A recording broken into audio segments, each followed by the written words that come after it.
guys, and welcome back to my channel. My name's Naomi and thanks so much for clicking to watch another vlog. So in today's vlog, I'm finally sitting down to film my birth story. Hopefully, I pray that this isn't too long, but I'm just gonna basically tell you guys my experience with having a baby. I wrote down some handy notes here so that I wouldn't get off track or that I wouldn't miss anything or I won't, you know, just babble.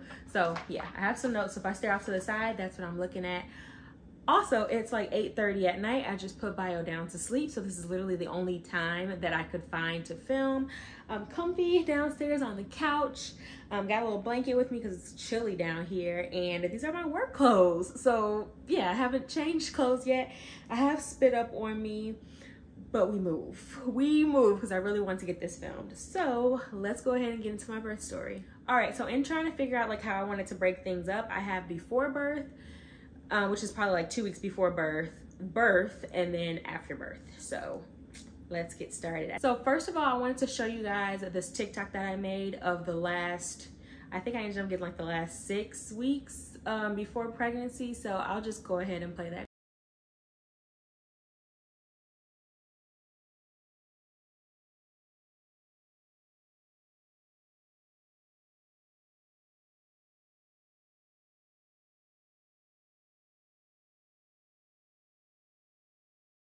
Make all that leading up until I think the last video was actually taken the day before when we were on our way to the hospital that night, like a couple hours. So yeah, that's how I kind of looked through my pregnancy, kind of like a sneak peek at that. So okay, let's jump in. So the first section that I have, and if you want to skip to any part, I have the chapters like down below in the description where you can see before, during, and then after. So first we're going to start with before birth. So the first couple of things that I wanted to talk about was kind of what brought me up to giving birth to Bio. Okay, so at my 34-week appointment, I was diagnosed with preeclampsia, and you can Google what preeclampsia means, or maybe I'll have it like on the screen just so you can like read it now. But to my understanding, preeclampsia is basically like a woman's response to having this foreign body in her body, basically.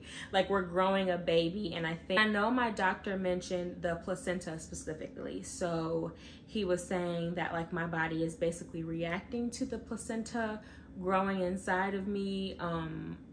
I know it's common in first-time mothers, in Black women, and it was some other thing that I met, like the qualifications that I met. But anyway, I was diagnosed with preeclampsia. Like I said, I'll have either the definition or you can just go Google it yourself. But some of the symptoms I experienced with that were not a lot, actually. So he told me that I could have kind of shortness of breath, pain, chest pain on my right side, I believe it was, blurred vision, I could see spots, get dizzy, fatigue, so it was like real bad stuff. But the symptoms that I did had was I had severe headaches. So I would have headaches that wouldn't go away with like pain medication. So I would take, before I knew I had preeclampsia, I would take like Advil, ibuprofen, whatever, and it wouldn't go away. And I didn't really think anything of it because I'm like, I'm normally like a sleep it off person, but I noticed that the headache was kind of getting unbearable, and I'm like, let me just take something for it since it's been like, you know, getting on my nerves. But come to find out, yeah, that was a symptom of preeclampsia. So I had headaches. My blood pressure was extremely high. I think the highest I remember my blood pressure being was 190 something over, I forgot. No, it was like 160.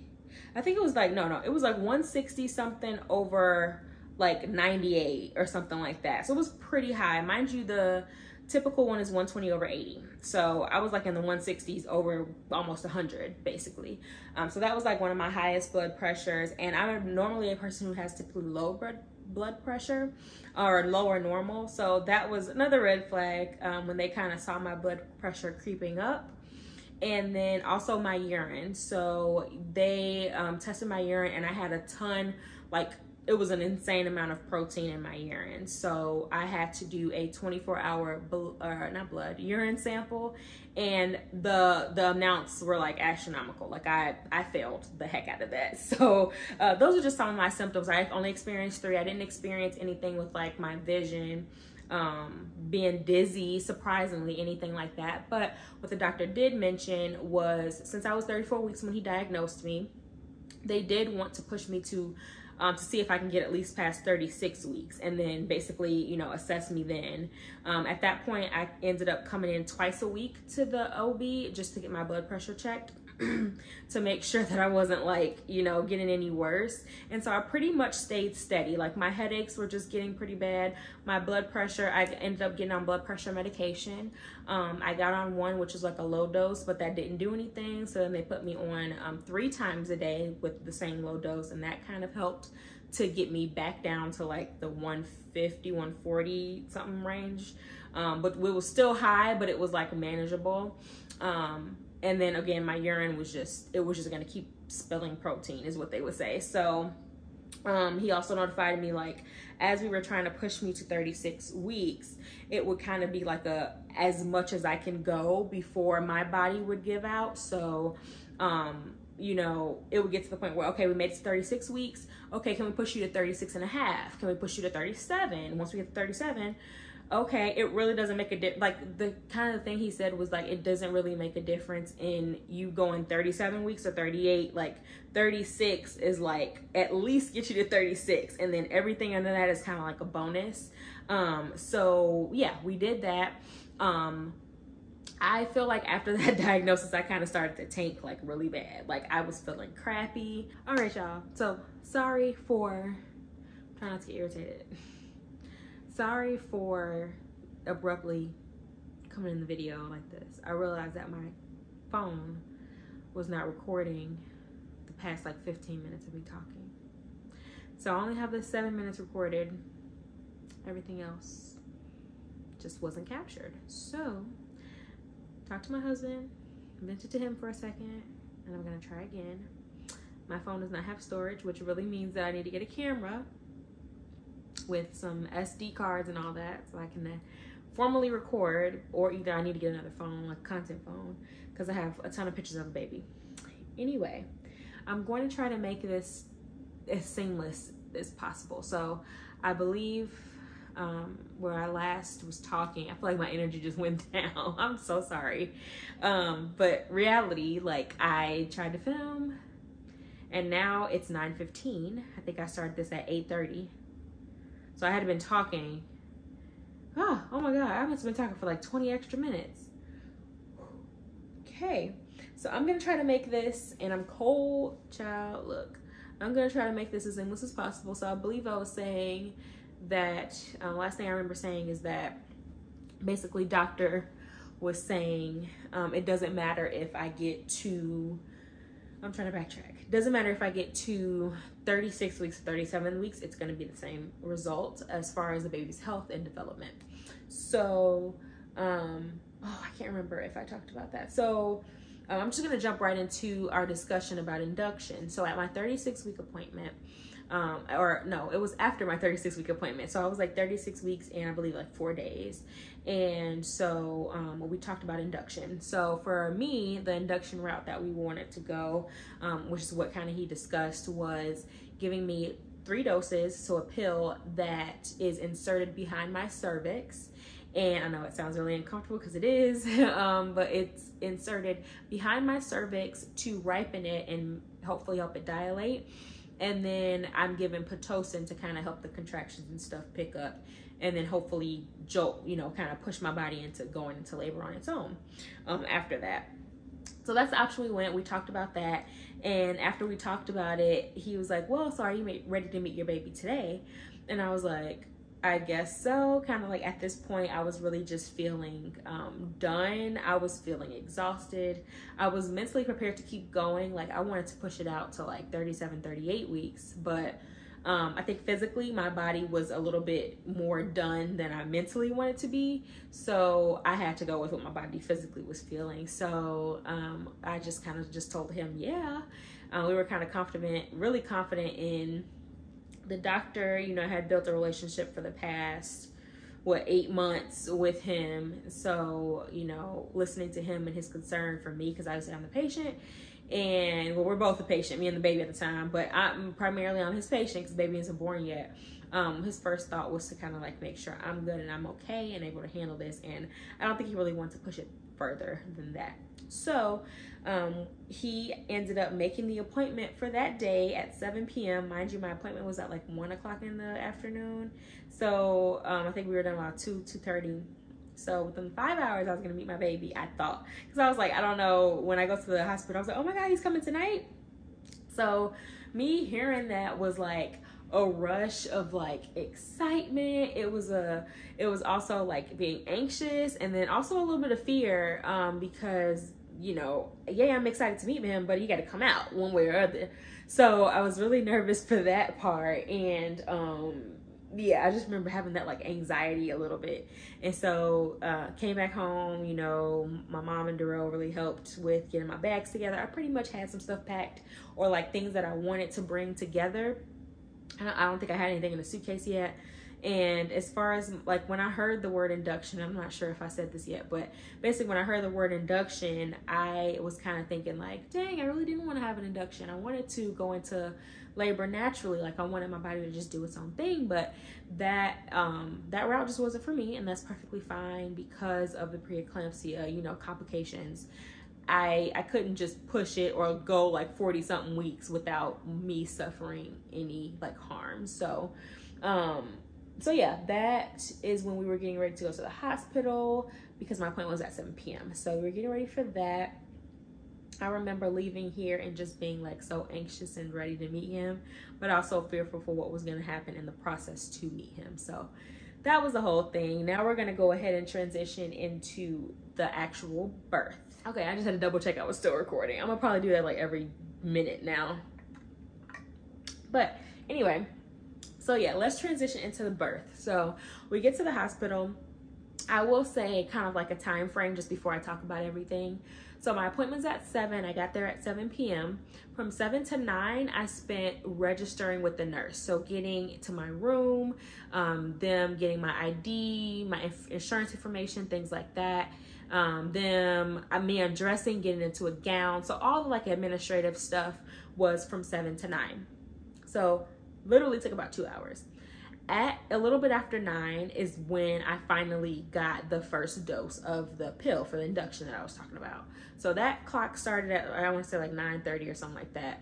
And I gave birth at 9:52 the next morning, so Wednesday morning. So just so you can kind of see like the timeline of things that happened. I don't know why I was thinking like, yep, as soon as I get in there, they're gonna start it right away. Like, no, it was 2 hours before anything ever happened, like as far as like getting the induction together. So I'm just gonna skip from 7 to 9 and we're gonna start at 9 p.m. So 9 p.m. she gives me my first dose of that pill that I was talking about. So not graphic, but kind of just like explaining what happened. So just like preparing me some words. So the pill was about maybe the size of like an ibuprofen pill. I don't know. It was like that big. I don't know. It wasn't huge, but it wasn't small either. Maybe like smaller than a dime, the size of a dime. So she took it out of the package, and she, you know, obviously with gloved fingers, she basically inserted her fingers into my vagina, went all the way behind my cervix, and kind of like did this motion of rubbing the pill and letting it dissolve in her hands as she was like working it behind my cervix. So kind of touched on this before, but the point of the pill is to help ripen my cervix. I think that's the word they use, is ripen, but basically soften it up to make it like want to dilate, if that makes sense, because you have to be like 10 centimeters dilated to have the baby. So that kind of helps my cervix ripen and get soft so that it can open up. So that first dose was around 9 something. Felt very uncomfortable. It was very terrible. Those of you who have had like cervical checks or anything like that, it is very uncomfortable, very, very uncomfortable, borderline painful. And I really didn't feel that much pain with that, but it was pressure. It was very, very uncomfortable. So did that, and there are 3 doses. So I believe they were supposed to be administered every 4 hours, if I can remember correctly. Yeah. So my first one was like 9:30. The next one would have been after midnight. So I think around 1 p.m. is when she came in to give me the second dose. Did the same exact thing, reclined my bed all the way down, inserted the pill, and worked it around in my cervix. I think by the time she checked me next, I was like 2.5 centimeters dilated. So it was working a little bit. And I was getting nervous hearing that too. I was like, okay. And at this time, Darrell is asleep. My mom is asleep when she comes in my room at 1 p.m. to do that again. Nurses change at 7 a.m. So the same nurse who started me off doesn't get to birth my baby. It was a new nurse, which I loved her. She was really, really cool. Both nurses. But anyway, so she gives me my second dose. And around 4:30 a.m., my water breaks. And the best thing to describe that is it is like you're peeing on yourself, but more intense, like a huge stream of like liquid fluid is like flowing out of your body. It almost feels like a balloon was inside of me and somebody just punctured it, and then it just like that, if you can kind of imagine that. And it was like warm. So yeah, it felt like I peed on myself, but like more intense. And it was a lot of liquid. So I kind of like, I was panicking because I was just like, I felt it happening, and I was watching TV, and I was like on my phone because I didn't really go to sleep between the time I came and like 4 a.m. because I was just nervous, nervous, anxious. I was like looking at them sleep, like must be nice. But yeah, I just kind of remember like maybe like 5 seconds where I was just like, holy crap. Okay, this is happening. And then I remember just like pressing the nurse's button like crazy. Funny story. Side note, the little call button thingy that they give you, mine wasn't plugged up to the wall. So I'm pressing this thing and nothing is lighting up, like panicking. I try to wake up Darrell. I must call him like 5 times. I had to throw a pillow at this man. I said, Darrell, my water just broke. Okay. And then he was in a chair, like sleeping in a chair awkwardly. So he like repositions himself and goes back to sleep. I'm like, no, Darrell, wake up. He's like, I'm like, my water just broke. I'm trying to call the nurse and the button isn't working. Oh, I threw the pillow. I was like, my water's breaking. He was like, your water. He was like, oh, your water's breaking. If I am on here right now, he'll be like, I was so trash for that. I was so mad because I was mad at both of them really, because I'm like, y'all both really just leaving me here. I'm just water broke, just trying to have a baby, y'all knocked out. But anyway, eventually he got up and he ended up going to the hallway and grabbing one of the nurses, and then they changed the pad that was like underneath me, so the bed wasn't messed up or anything like that. But then they did another cervical check, and I think I was like 4 centimeters dilated. So they were like, oh shoot, you moving fast, we definitely about to have this baby today. And I was like, okay. So like 4:30, 5 o'clock, rolls in.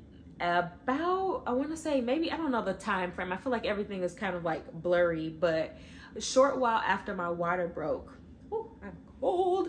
A short while after my water broke, the contractions started to feel like something.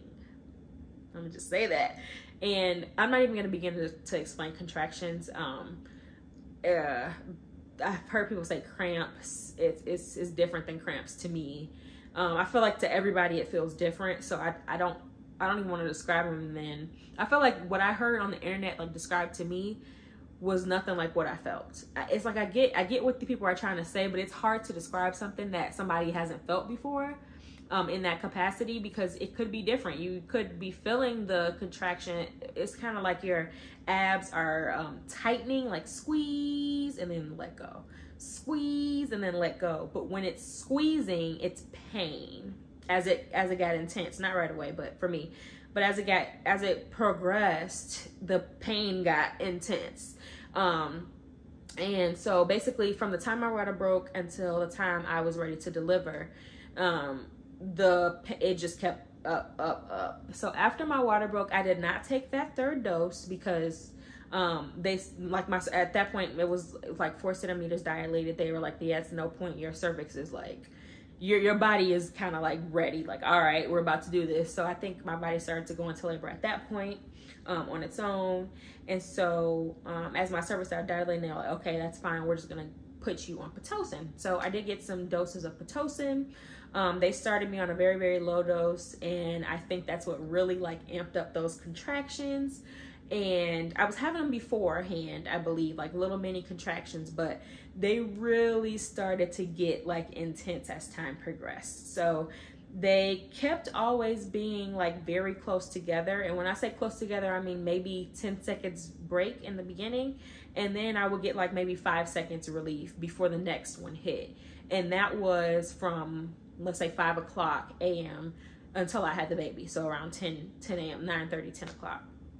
So those, like, what, 5 hours, 4 or 5 hours were intense.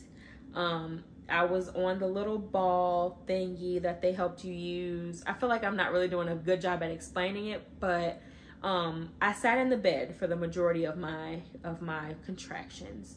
But when it got, I want to say maybe it was 8 o'clock at this point, I got on the ball. They put a pad on the ball because I was still kind of like leaking fluids from my water breaking. So got on the ball to kind of alleviate the pressure. Darrell was doing some counter pressure on my lower back as I was having a contraction. And I remember just like propping my hands up on the hospital bed, and I was like sitting on the ball, and I just remember going like that. And I think they kind of described to me like, okay, hey, you're getting a little closer. I think the next time they checked me, I think I said, I was like, I feel pressure. They said, make sure you let us know if you feel pressure down there. And I was like, okay, I think I do. They came in and checked me. I was 8 centimeters dilated. And I was like, shoot, okay, this is happening. And as they were checking me for contractions, as they were checking my cervix, I was having contractions. And that was like the worst combination possible. That hurt so bad, like so bad. That was so uncomfortable that I remember I had to tell her like, hey, I'm about to have a contraction. Can you just hold on 1 second? Like, don't move. Everybody just, and I think the thing that really kept me through having all of my contractions, my dad talked to me, I think he called me the night of, or like that the previous night before I went into the hospital, or he called me when I was there just like waiting. Is he told me to just focus on my breathing. And I know that's like the simplest thing you can tell somebody to do, because of course they have you breathe, but I really like bared down on that, focus on my breathing. And that's kind of like what I kept hearing. Just focus on your breathing, just focus on your breathing. The pain did not go away. I still very much so felt it. I still very much so felt uncomfortable. But it's like a mental game. Me putting my mental thought into breathing and making sure I'm breathing in, breathing out through all of the contractions. That really helped me like a lot. I don't think I could have gotten as far as like pretty much had the baby as easy as I did without like intentionally thinking about each breath I was taking through each contraction. So kind of from here on out, like once I hit 8 centimeters dilated, everything else was like super quick. So I hit 8 centimeters. So when I felt pressure around, I want to say, or maybe around 9 at this point, I'm just guesstimating now because I wasn't looking at the clock, but this was very close to me actually having the baby. So I kind of felt, and I kind of thought to my mom, which literally appreciate my mom and Darrell for being there with me, but she gave me like a lower back massage. And as she was doing that, it didn't feel great, but it didn't feel bad either. It was something else for me to really focus on. So while she was doing that, I just remember saying, I'm tired. I'm so tired. I'm so tired. I'm so tired. I did ask for, they pushed giving me an epidural a little bit, but I really wanted to do it without an epidural. So I did not get an epidural for my birth. I just, kind of like went through the pain, but I was so close to being like, I don't want to say giving up, because you can't just like stop doing anything. I mean, I guess you can stop doing stuff, but I feel like that would make everything worse. But I kind of felt like I was just giving up mentally. Like I know my focus started to waver on my breaths because I was just physically exhausted from expending so much energy on breathing and having contractions. Okay, my battery is low. Lord. God, are you telling me to film this another day? I don't even know where it left off. Okay, so just as I felt like kind of giving up and like I'm tired, like I was saying, my mom was giving me a massage, like a lower back massage to kind of help with the pain. Oh, and then back a little bit. So I think this is before I was 8 centimeters dilated. I asked for pain management. So kind of like I said, they were kind of a little pushy with the epidural, and I kept denying that, so I did not get that. And sorry if I'm repeating some things. My battery notification came on that it was low. I know. I feel like, I'm like, God, do you want me to record this today? But so I'm not sure where it kind of cut off, but I did ask for pain management, like options, kind of like, what are my options besides the epidural? And they gave me some options. Water break, sorry. They gave me some options on like laughing gas, regular painkillers, morphine, epidural, of course, and it was some other things. And so I was just like, okay, what about morphine? So I had a dose of morphine. Worst mistake I could have made. That made me feel so terrible, and it did not take any of my pain away at all. I did not even have like a 5-minute break in contractions or pain. The pain level stayed the same, but having the morphine, it made me want to throw up. So I was instantly nauseous. I got hot. I felt not high or anything. I just felt terrible, like very, very terrible. And I've never had morphine before. That was my first time having morphine. So I figured, I was like, oh, morphine sounds strong. Like that should definitely give me like a good 30 minutes of, you know, like pain. Like I would still have contractions, but I wouldn't feel the pain from them. And I can kind of like, oh, take a breath. Nope. I had that pink bucket, and I was like dry heaving and spitting like saliva and stuff. That was probably the worst thing I could have done through this whole entire birth. So scratch that. That did not help me at all. But I did just want to say like that was one of the pain options that I did take. And the ball, I guess, pain management too. So anyway, going back up to me being 8 centimeters dilated and feeling pressure. So this part goes fast, very, very blurry. So I say, after my mom is giving me the massage, I say, ooh, I'm feeling kind of pressure. I think I need to lay down. I think it's time to have the baby. And as soon as I'm speaking these words, I start going, my body just tenses up and pushes on its own accord. Like I instantly remember just talking like I'm talking, like it was just like that, not even exaggerating. I was talking and then I'm just, and I was like, okay, wait. I think when I tell you my mom and Darrell went into action, like Darrell went out and I think was like, hey, we need a nurse in here. She's starting to push. She's starting to push. So my nurse came back in and I was just like, hey, so I'm having contractions. She was like, okay, don't push. As you have contractions, just breathe through them. Don't push through them. So she lays me back in the bed, and mind you, this is the most uncomfortable, like I'm giving up at this point. This is the most uncomfortable the whole time, like the most uncomfortable I've been through the whole time. So, okay. I got low storage yet again. Anyway, so I was talking about how I was almost to the point where I was gonna give up, where I was feeling like I was gonna give it up. So this is almost the end of the birth part. So by this point, all the rest of this stuff goes really fast. So I end up feeling like I'm about to push. And I kind of make like a feeling that I couldn't even help doing. My body just kind of did that. And so when I kind of voiced it to Darrell and my mom, I was like, hey guys, I think I have to push. Darrell flew out of the room and got the nurse. The nurse comes back in, she looks, and I am fully dilated and everything. She feels the baby's head. She feels Bio's head right there as soon as she like kind of goes in a little bit. And so I push one more time with her. Basically, I'm like having contractions and everything like that still. That does not go away at all until I have the baby. And as I'm having contractions, she's like, okay, the next one I want you to push. And so she shows me how to push. At first I was going like, like that, like blowing out air. She tells me to stop doing that. She was like, no, don't blow out air. Just kind of like that, like push without expelling any air, just like focus on pushing. And so I do that once with her. She was like, okay, Naomi, stop. What I want you to do is not push anymore. She was like, we're about to have this baby without a doctor in the room. She was like, hey, mama, she talked to my mom. She was like, hey, mom, can you go over there and hit that emergency button?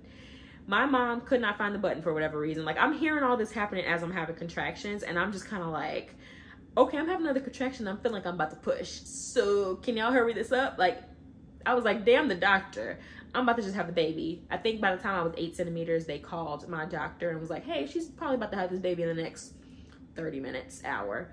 You might want to, you know, cancel your appointments for the day and get here, because of course, he has to practice. So, he would have had to cancel his appointments and stuff like that to come and deliver the baby.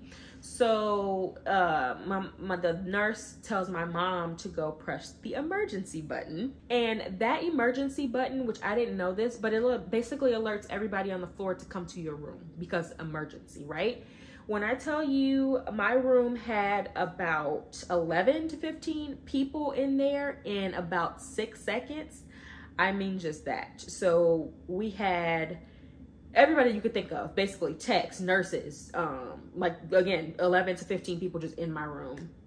They had a doctor that was on call there to come, because I guess you have to have a doctor in the room to have a baby, which not really, you know what I mean? I guess that's just maybe something that they don't want to do because they might have to write up some more stuff. But I feel like plenty of people have babies without doctors in the room, like to call the time and all that. I don't know. But so I'm telling the nurse, while all of them, I hear like a bunch of chattering around. They're getting the bed for the baby ready. They have stuff on the floor to catch any fluids. Like it was a well-oiled machine is what I would say. It was kind of, actually, if I wasn't in the state that I was in and like the pain I was in, it was almost like he was watching a TV show. Like it was very actually entertaining, and they were pretty smooth with everything. Like, God forbid I was dying. If all those people came in the room and couldn't save me, you know, okay, I'm dead, I guess. But so yeah, they all come in.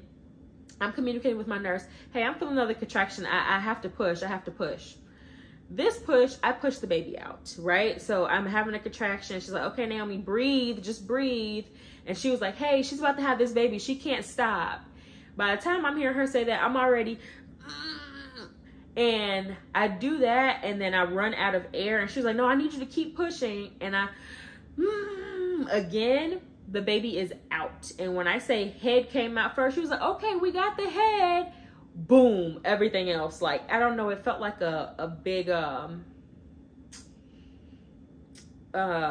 felt like a baby coming out of your vagina. I don't know how to explain that, but it just felt, it felt very fast and like a big bulge, and then just fluid, like a bunch of fluid, water, relief, all of that. So I pushed three, maybe 4 times, very like a small amount of times, but I pushed the baby out. By the time my nurse transitioned, because mind you, my nurse was here the whole time. By the time my nurse got out of the way so that this woman doctor, she wasn't my doctor, but the blood doctor that was on call, before she could literally put her hands there, Bio flew out. And when I say that, like, so my, Darrell was holding one of my legs. The nurse was holding the other one because she transitioned with the doctor. And my mom was off to the side and she was fanning me. So as I was pushing and things, I was feeling chills. And then all of a sudden I got deathly hot, like sweating. And then as soon as Bio came out, I went back to chills, so much that they got me like 3 warm blankets.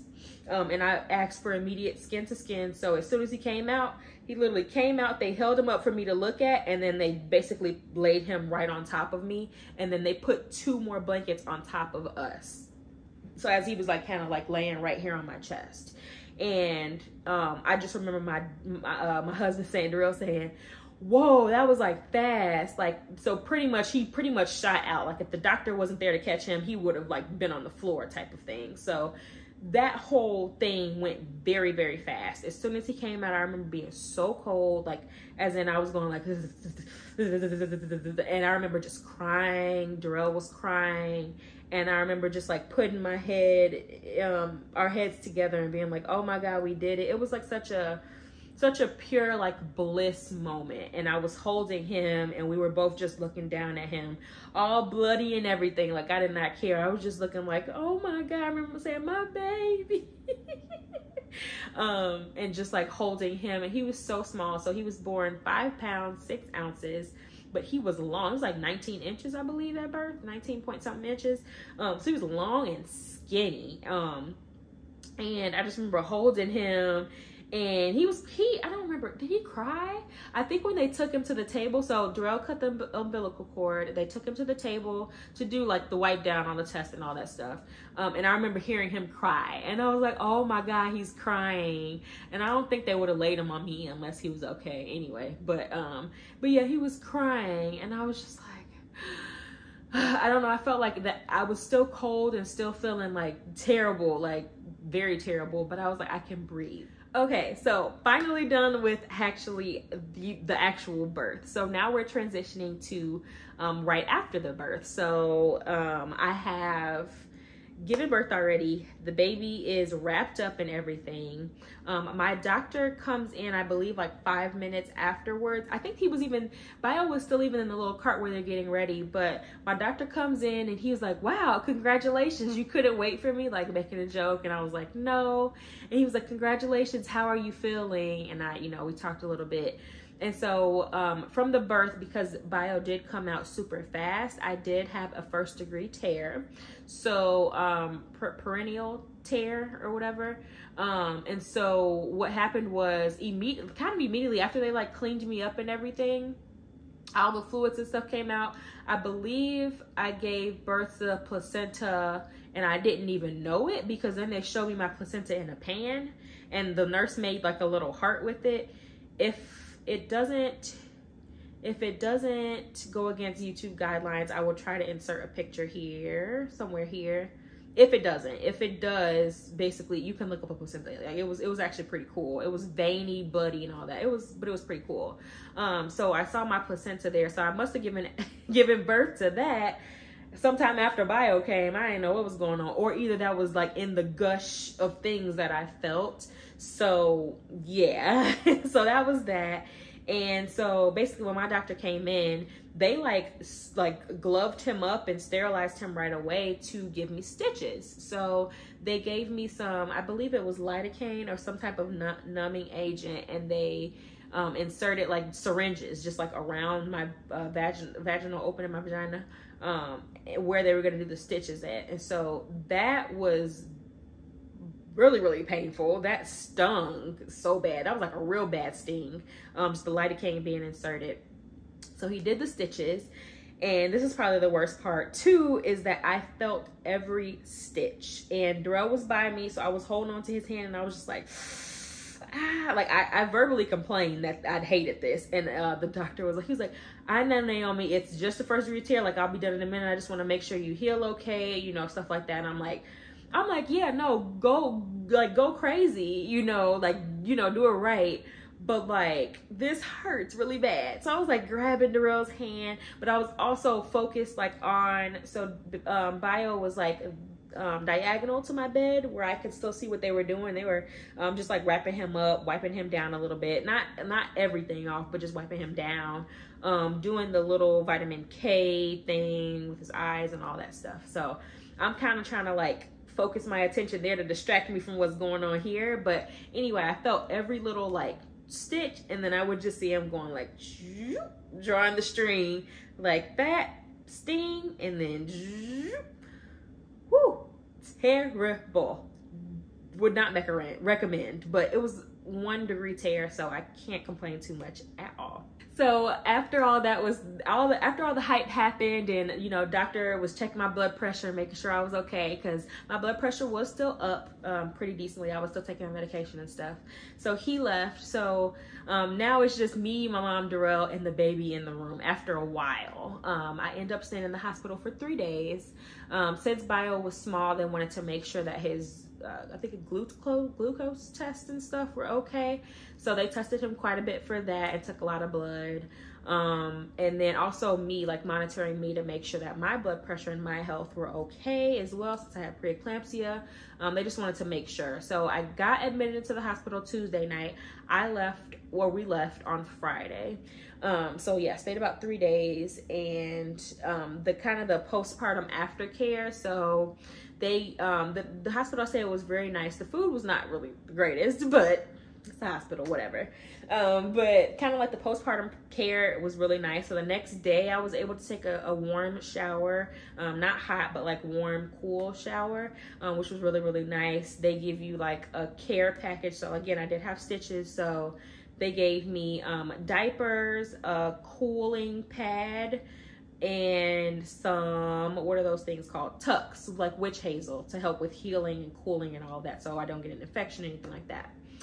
Now let's talk about briefly the massages, fundus massages that they do to help your uterus contract back.